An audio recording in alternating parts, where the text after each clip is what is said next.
Morning students of class 9th।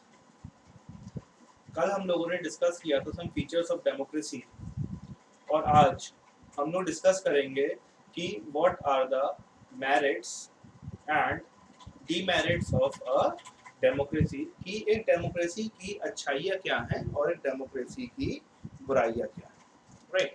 तो सबसे पहले बात करते हैं what are the merits of a democracy. ठीक है, कि डेमोक्रेसी के मेरिट्स क्या है, डेमोक्रेसी की अच्छाइयाँ क्या है। तो देखिए, फर्स्ट एंड फॉरमोस्ट हम लोगों ने बात करा था कि डेमोक्रेसी क्या होती है, कि democracy is a form of government in which the rule is done by the people, यानी कि पीपल खुद चूज करते हैं कि उनका लीडर कौन होगा, कि उनकी सरकार कैसी होगी, ठीक है, कि उनको कौन लीड करेगा। अब जब एक डेमोक्रेसी के अंदर पीपल खुद चूज करते हैं तो सबसे पहली बात यह है कि हमारे कॉन्स्टिट्यूशन में जो कहा गया है कि हर एक पर्सन को ये राइट है कि हर एक पर्सन अपना जो है फ्रीडम ऑफ एक्सप्रेशन ले सके, कि वो एक्सप्रेस कर सके वो जो वो सोचता है, तो वो एक डेमोक्रेसी के अंदर ही पूरा हो सकता है। तो डेमोक्रेसी के अंदर ही पहली बात ये होती है कि फंडामेंटल राइट्स, जो हमारे फंडामेंटल राइट्स होते हैं लोगों के, वो फंडामेंटल राइट्स आर एक्सेप्टेड या फिर रिस्पेक्टेड। ठीक है, फंडामेंटल राइट्स जो होते हैं लोगों के वो रिस्पेक्ट करे जाते हैं एक डेमोक्रेसी के अंदर, और सबसे बड़ा मेरिट एक डेमोक्रेसी का यही है। नेक्स्ट, उसके बाद ये आता है कि एक डेमोक्रेसी के अंदर हर एक पर्सन के पास जो भी अधिकार होते हैं वो हर एक पर्सन को इक्वल राइट्स दिए जाते हैं हर एक डेमोक्रेसी के अंदर। तो मतलब ये है कि equal rights to every person, कि हर एक पर्सन को जितने भी राइट्स दिए हुए होते हैं इक्वल होते हैं। ऐसा नहीं होता है डेमोक्रेसी के अंदर कि एक पर्सन के पास ज्यादा राइट्स हैं as compared to any other person. ठीक है, तो डेमोक्रेसी के पहले दो पॉइंट समझ में आ गए होंगे, इक्वल राइट्स और fundamental rights are respected. Fourth, एक डेमोक्रेसी के अंदर हमको पता है कि जैसे हमारा देश है इंडिया, तो इंडिया के अंदर हर 5 साल में एक बार जो है गवर्नमेंट चेंज होती ही होती है। हर 5 साल में हमको पता है कि हमारे पास एक ऑप्शन आएगा कि हम हमारे नए पर्सन को या फिर एक नए लीडर को चूज कर सकते हैं एक डेमोक्रेसी के अंदर। ऑन दी अदर हैंड, अगर हमारे पास मोनार्की है, मोनार्की मैंने पहले भी बताया था, मोनार्की का मतलब होता है किंग्स रूल, कि एक राजा होता है, वो राजा के अकॉर्डिंग ही पूरा देश चलता है। तो एक राजा को आप चेंज नहीं कर सकते हो। But on the other hand, अगर एक देश है और उस देश के अंदर डेमोक्रेसी है, तो डेमोक्रेसी होने की वजह से उस देश के अंदर जो रूलर है, उस देश के अंदर जो लीडर है, वो चेंज ऑफ पावर हर एक फिक्स टाइम के बाद होता है। जैसे कि आपको पता है कि इंडिया के अंदर 5 साल के बाद जो है गवर्नमेंट चेंज होती है, तो वैसे ही हर एक देश के अंदर जो है हर एक टाइम पीरियड होता है, कि जैसे अमेरिका है, अमेरिका के अंदर 4 साल के बाद गवर्नमेंट चेंज होती है। आपका जो है रशिया है, वहाँ पे भी 5 साल बाद चेंज होती है। हमारा चाइना है, चाइना में भी इलेक्शन होते हैं, और इंडिया के अंदर तो 5 साल बाद होती ही है। तो यही है कि एक डेमोक्रेसी के अंदर change of power at particular intervals, कि कुछ टाइम फिक्स्ड होता है और उस फिक्स्ड पीरियड के बाद चेंज ऑफ पावर उस देश के अंदर होगा ही होगा। तो चेंज ऑफ पावर होता रहता है। और पांचवा पॉइंट ये है डेमोक्रेसी के अंदर कि पीपल्स रिप्रेजेंटेशन,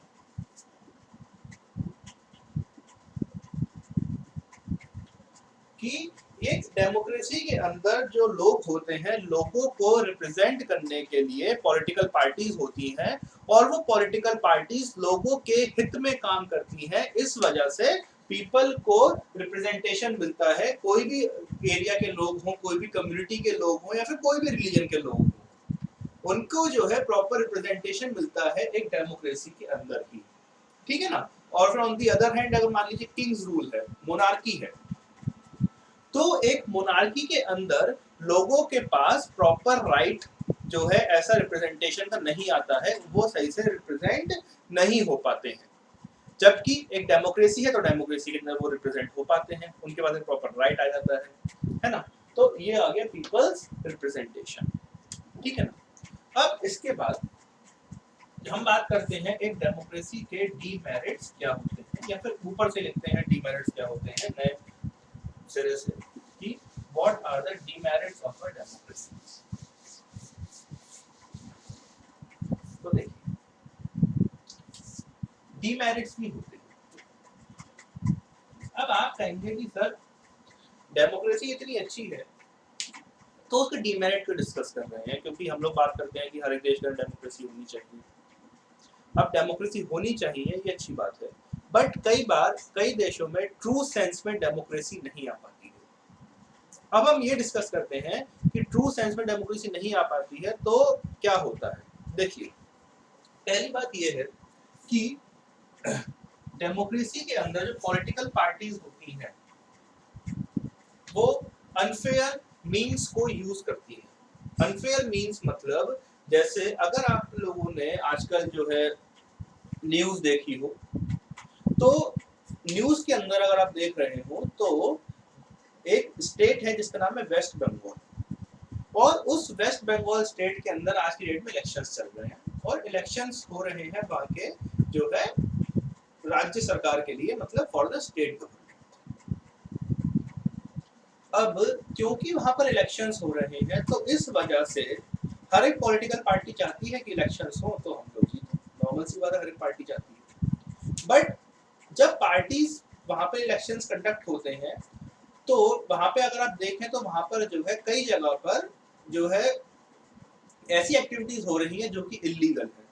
जैसे पोलिंग बूथ है, पोलिंग बूथ के बाद पास कई जगह पर जो है फायरिंग हो रही है, या फिर कई जगह पर जो वहाँ के जो लोकल जो गूंस हैं जिनको हम हिंदी में गुंडे कहते हैं, वो गुंडे आकर जो वहाँ के लोग जो वोटर्स हैं उन लोगों को जो है डरा रहे हैं या फिर जो धमका रहे हैं कि आप जो है एक पर्टिकुलर पर्सन को ही वोट करिएगा।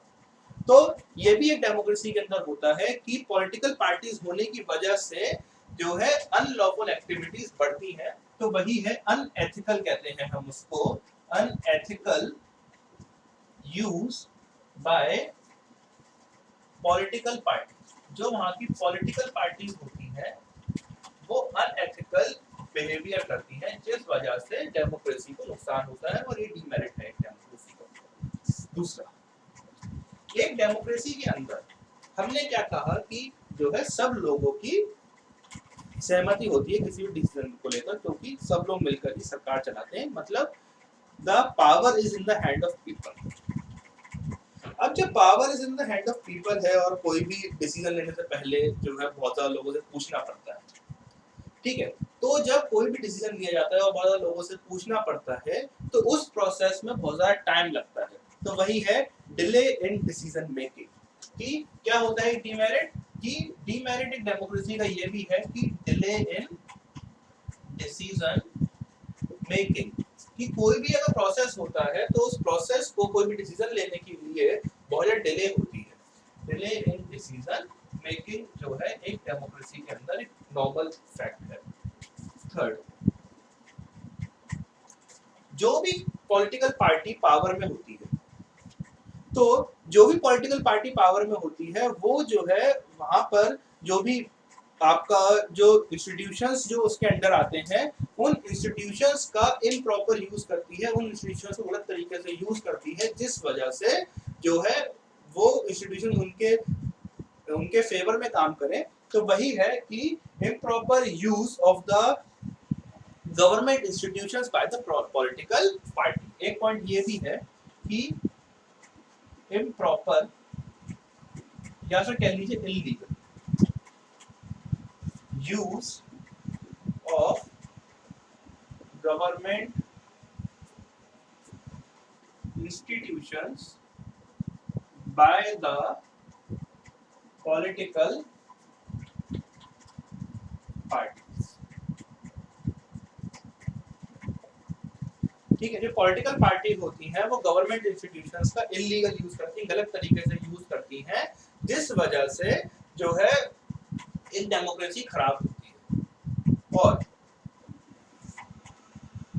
कई बार जो हमने पॉइंट पढ़ा था मेरिट वाला कि जो है चेंज ऑफ पावर होता है after particular fixed period of time, तो डेमोक्रेसी के अंदर यही उसका डीमेरिट भी बन जाता है कि कई बार अनस्टेबिलिटी होती है, या फिर हम लोग कहते हैं पॉलिटिकल अनस्टेबिलिटी। ठीक है, तो ये 4 पॉइंट हमारे डीमेरिट के भी। तो आई होप आपको समझ में आ गया होगा कि एक जो है डेमोक्रेसी के क्या क्या जो है पॉजिटिव पॉइंट्स होते हैं, मेरिट्स होते हैं, और क्या क्या डीमेरिट्स होते हैं। अब इसी के साथ हमारा ये चैप्टर खत्म हो गया है। ठीक है, और जो है आप लोग जो है नेक्स्ट जो है उसमें नेक्स्ट वीडियो में हम लोग नेक्स्ट टॉपिक को डिस्कस करेंगे, नए चैप्टर को डिस्कस करेंगे। ठीक है, तब तक के लिए thank you and stay home and stay safe. Thank you.